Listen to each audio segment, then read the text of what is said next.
Children are born wired for feelings and ready to learn. They are born ready to attach to a caregiver, and the quality of these early relationships molds the architecture of their brain. Through attuned and sensitive care, children learn to understand the world of feelings, how to regulate their emotions and behavior, how to develop empathy, and how to nurture relationships in their lives. Children's early environments matter, and nurturing relationships are essential.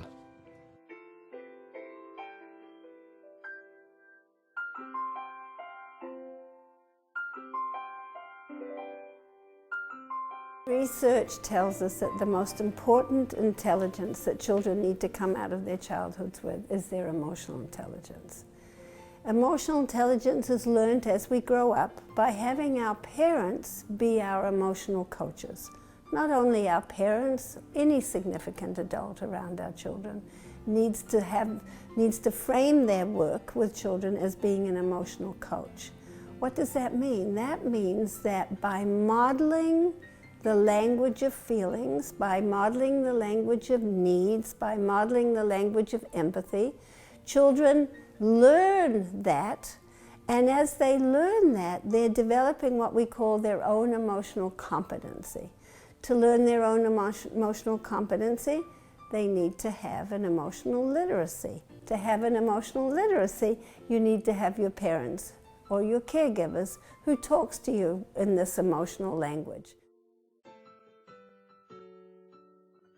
Along with being an emotional coach and developing a children's emotional literacy, another important sort of product of that, another important part of that is helping children develop a narrative, a coherent story of their life. So for instance, when they fall down and they skin their knee, instead of being told it didn't hurt, there's nothing there, it's not, in the parent's mind, it's not bad enough to warrant the child's response. Instead of that, the parent is telling the story of actually, you were walking, you fell down, you hurt your knee, you're crying, your knee's sore, is hurting you. That helps a child, yes, this is my life, this is my story. I get to have my story. My story is connected to me, not through another person's dismissing of it or evaluating it, but my story as I'm experiencing my life is mine, and I get to have that. I get to integrate that. I get to know what my experiences are. A tool to doing that, one of the sort of most profound tools that help a child develop the ability to make sense of their life, connect with their life, understand their story, have a coherent narrative, is the tool of making books. Empathy books are simple books adults make for children to help them understand what is happening in their lives. They are written by the adult to reflect the child's experience. In this video, we will discuss how to make books with children about what is happening in their lives, helping them regulate their emotions, develop a coherent narrative, and their capacity to reflect about their inner experience while fostering a deep emotional connection with an adult. Hi, I'm making a book because his mom left. And he said, remember how sometimes Camilo, when his mommy leaves, he has some big feelings? I got introduced to empathy books when my 19-year-old was 1. And really got comfortable with my second daughter, who's now 14, and I think this was my way of really understanding and giving them words to what it was that they were feeling, and really helping me also to kind of calm down, and really, it just helped me really narrate, I guess, what was it that was alive for them at that moment. As a parent, I've found that the tool, the technique of making books has been incredibly helpful in our family, both for myself and for my kids. It's one of these tools that really works. And I'm so glad that I know that I have, because It can be very difficult to be a parent, and certainly in moments of great frustration or sadness, to help figure out how to really be connected to my children and to how to help them feel their feelings, and especially really, really big feelings. So empathy books, making books for children about their experiences, are not just for parents. They're for all people who take care or are connected to children's lives. So we might think of a social worker who's in relationship with a child, supporting a child with an experience. You might think of a therapist. You might think of a preschool teacher. The empathy books are a great way for us to help narrate their situations and their emotions and allow them to process different conflicts or feelings that they might have throughout the day. I make empathy books in lots of different situations. A lot of times with separation, when children are saying goodbye to their parents, when there's conflicts in between children.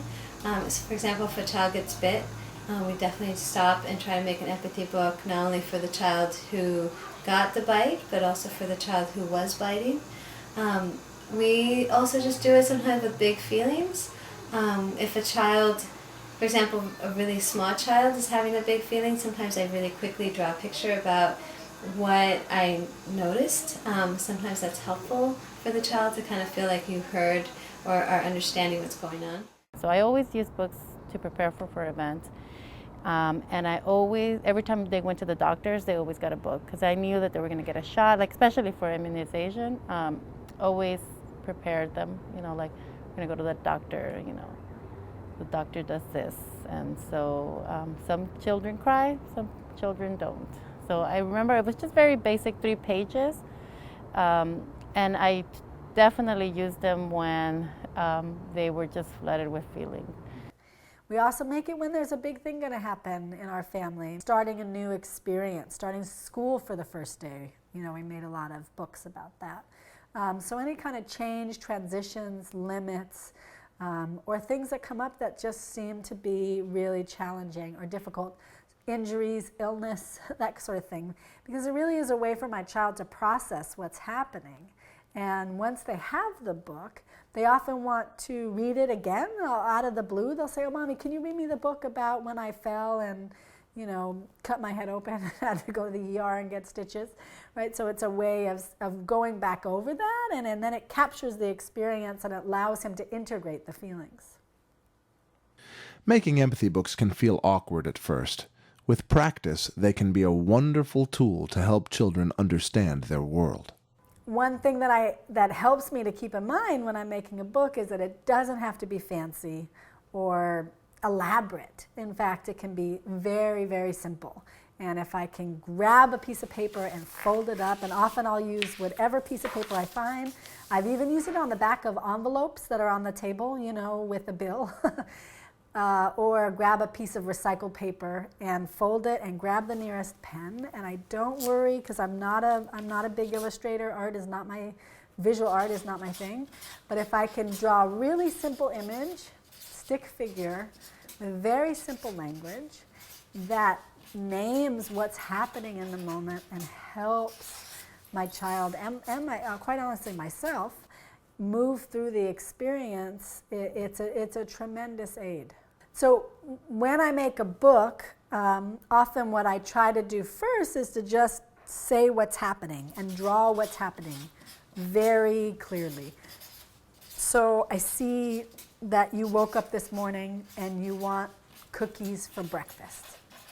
And I can write on the book the first thing, it's an observation. Oh, you woke up and you said, cookies are what I'm going to eat for breakfast.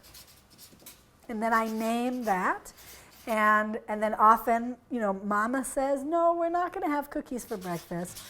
And then I would say the feelings are really important to give even just 2 or 3 words. You're so angry or you're so frustrated, you really want cookies for breakfast. And then this is the real big part of it, is that in naming the feelings, And in making the book, I'm providing empathy, right? My child is feeling seen. And it's amazing how when I start to make the book, often the feelings then, you know, my child will still be feeling his feelings, but he'll move to looking at the book and getting engrossed in what we're doing. And then often he'll say, especially as they've gotten older, oh, put this, show the kind of cookies I want, or show that I'm yelling, you know. So sometimes they'll participate in the making of the book. And so from the observation, I talk about the feelings. And then often I'll end the book with, sometimes I'll just end with the feelings because there's nothing more to say. You're disappointed and you can't have cookies for breakfast. And that can be the end. Other times, if it's something where there could be a possible solution, if that makes sense, then I'll add that to the end of the book. Okay, you okay?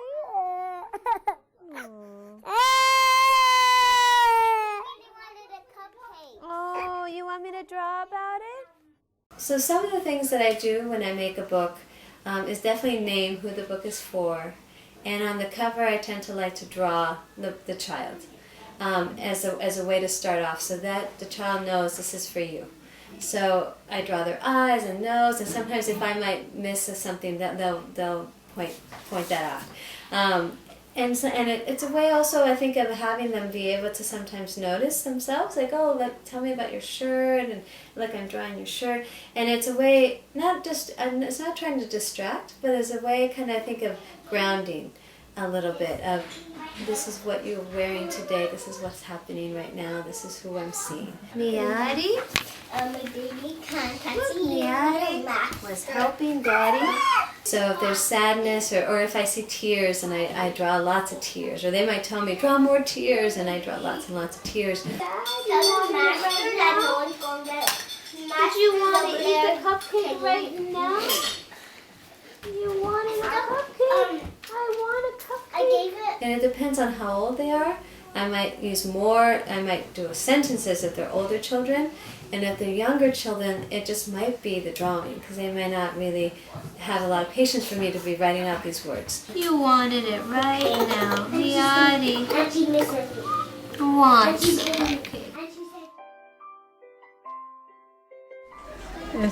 Decidí hacer libros porque lo aprendí en una clase, y como el niño que yo cuido es un niño que se enoja por todo, cualquier cosa se enoja y es bien hiperactivo y cuesta calmarlo. Y entonces dije, yo voy a probar con los libros, ¿verdad? De la clase que me enseñaron, voy a probar, y sí, probé con los libros. Y el niño estaba bien impaciente y estaba bien rebelde, y vine yo, agarré el papel, un librito, y empecé a escribir así delante de él, y empecé, dije el nombre del niño, le está portando así, él está muy enojado, y entonces él se interesó cuando yo estaba haciendo el libro, se interesó y se fue a poner y a ver qué estaba haciendo yo, y me dijo él, ese soy yo. Entonces, sí, este eres tú, estás enojado. Oh, estoy enojado, y ya, pero se puso tan tranquilo, y empecé a hacer el libro, y ya se sentó a la par mía, y empecé a hacer la historia en ese momento, y después ya solo le dije, ok, se acabó. As parents make these books for children about the multitude of experiences that a child may have in their short lives, childhood lives, that telling that story helps the child to know that they had that experience, sort of confirm that yes, I did have this experience, these were my feelings, this is what I experienced, and then in many of the books to receive empathy, to receive support for what that emotional experience was like. These become records, they become sort of documents that these were my experiences. These are the experiences that are making up my life. Now, these books can be about joyful experiences, happy experiences, as well as profound experiences. One thing that I particularly appreciate about the tool of making empathy books is how much it helps me as a parent. I notice that when I'm in a heated moment of a conflict or frustration or sadness that's going on for them, that if I can step outside enough to think, oh, this would be a good moment for me to write a book with them, I notice that I literally shift into a different part of my brain where I'm able to think more clearly about what's happening and how to support my child. And somehow making the book supports me in what I'm feeling and allows me to be able to support them better. It just helped me also to really, be able to put myself in their shoes. When you're writing, you're really thinking, what was this, what was alive for her at that moment? And I think that, sometimes we're just wanting, sometimes as parents, we're just wanting for them to just stop it, or for them to just, it's just easy to go to those places. And I think that just, having to think about what the book was going to say, because I need to make it short, because I don't have the time to write this elaborate book. I don't, I'm wanting to use 3-4 pages. It just makes me, or made me mindful of what it was that was important and alive for that situation. One of the outcomes of parents making empathy books is the outcome where children will make books for each other also. That the modeling of making an empathy book, I've seen wonderful examples in preschools as well as at home, where an older child will say, we need to make an empathy book. Sometimes kids request for me to make a book. It might be a situation around peer relationships, and they're feeling really flooded and really sad about something, and they say, I'm ready for you to make me a book. And I'm, oh, okay. This is the time when they really need me to stop and help them kind of sort out their feelings. Now, I think that sometimes we want like instant results, when our children are 2 or 3, how do they really work? And I think it really works to really have them not just understand, what's going on, but also you give them a lot of words, So Janine is very, her vocabulary around feelings is just, she can really, from a young age, really describe, how she was feeling. And I think that these books really helped with that. They both do a lot of writing now, in terms of when they're feeling sad. So I've noticed that, when they're really angry at me, they'll write me a letter. So I've always curious if that has something to do with the writing books, that then now, when they're really angry at me or when they're really sad, they'll write me letters. So I don't know if that's the extension of the books. 3 or 4 things that I would say that would be key to making empathy books. One is to print. Another is to give the book the name of the child, like this is Johnny's book about. So there's a sense of relationship and ownership to the book. To put a little bit on each page, not to overstack the sort of too much information. To have the language be the language that is used when you talk to children.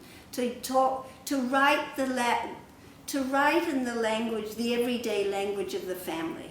I think it was more challenging to not have the paper around. It was more challenging to not have the marker around. Like, those were the things. And so once I just had them there, in a certain place, I think that it was really easy. It was just a matter of doing it.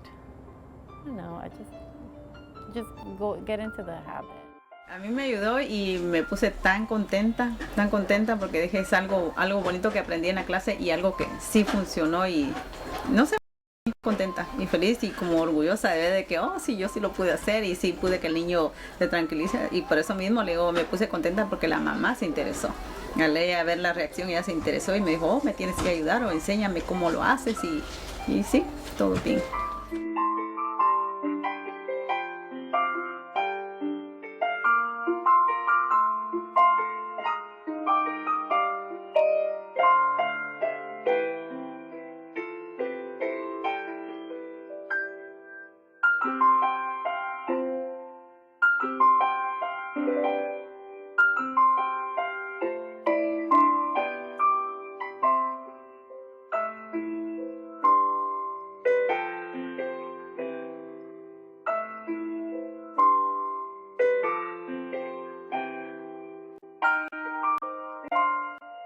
Thank you.